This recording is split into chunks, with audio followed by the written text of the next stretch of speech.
ஒரு நபருக்கு உங்கள பிடிக்கல அப்படின்னா, யாருக்குமே உங்கள பிடிக்காது அப்படின்ற அர்த்தம் கிடையாது. அதே மாரி ஒரு நபருக்கு நீங்க தேவைப்படல அப்படின்னும்போது, யாருக்கும் நீங்க தேவைப்பட மாட்டீங்க அப்படின்னும் அர்த்தம் கிடையாது. இதுல நம்ம புரிஞ்சுக்க வேண்டிய 2 விஷயம் என்ன தெரியுமா? 1 உங்களோட மதிப்பு தெரியாத இடத்துல நீங்க இருக்கக்கூடாது. இன்னொன்னு எல்லார்கிட்டயும் நீங்க யாரு அப்படின்றத நிரூபிக்கணும்னு முயற்சி செய்யக்கூடாது.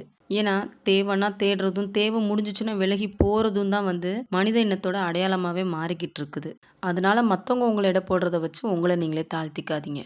ஒரு நபரோட மனசுல இருக்கக்கூடிய வலியையும், வேதனையையும் அந்த நபரால மட்டும் தான் உணர முடியுமே தவிர, அடுத்தவங்களால புரிஞ்சுக்கவும் முடியாது. நம்மளால அவங்களுக்கு புரிய வைக்கவும் முடியாது. ஏன்னா, ஒவ்வொருத்தருமே ஒவ்வொரு பிரச்சனைய அவங்கவங்களோட கோணத்துல இருந்து தான் பார்ப்பாங்களே தவிர, அவங்களுக்கு எதிர்ல இருக்கவங்கள வச்சு பார்க்கவே மாட்டாங்க. அதனால நீங்க தப்பு செஞ்சீங்க, செய்யல அப்படின்றது உங்களுக்கும், உங்களோட மனசாட்சிக்கும் நல்லா தெரியும். இருந்தாலும் நீங்க உங்க பக்கத்து நியாயத்த எடுத்து சொல்லியும் புரிஞ்சுக்கல அப்படின்னும்போது, விட்டுருங்க. நீங்க எவ்வளோ சொன்னாலும் அவங்க நம்ப போறது கிடையாது. அதனால உங்களோட நேரத்தை வீணாக்கிக்காதீங்க.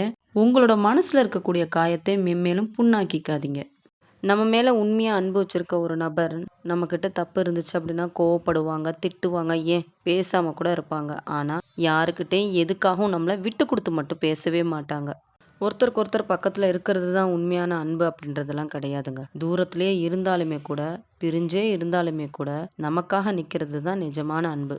இப்படிப்பட்ட அன்பானவங்க உங்களோட லைஃப்ல இருக்கிறாங்க அப்படின்னா, இந்த வீடியோக்கு ஒரு லைக் குடுத்துட்டு, உங்களோட ஒப்பீனியன எனக்கு கமெண்ட்ல சொல்லிருங்க.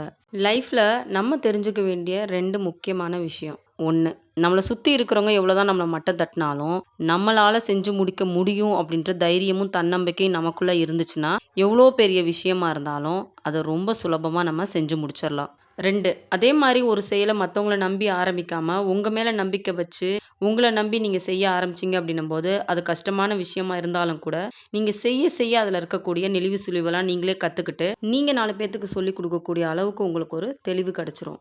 நம்ம எவ்வளோதான் பொறுமையா இருந்தாலும், பிரச்சனை எதுவும் வேணான்னு சொல்லி ஒதுங்கி போனாலும், நம்மளோட வாய கிளறி கோவத்த ஏற்படுத்தி, நம்மள கெட்டவங்கள சித்தரிச்சு பார்க்குறதே இங்க பல பேரோட வேலையா இருக்குது. இப்படிப்பட்ட நபர் எதிர்பார்த்தது என்னைக்குமே நம்ம அவங்களுக்கு குடுத்துறக்கூடாதுங்க. அதனால ஒரு விஷயத்த மட்டும் தெரிஞ்சுக்கோங்க. கோபத்த கூட உப்பு அளவுக்கு தான் யூஸ் பண்ணணும். கூடுனாலோ, குறைஞ்சாலோ மதிப்பு இல்லாம போயிரும்.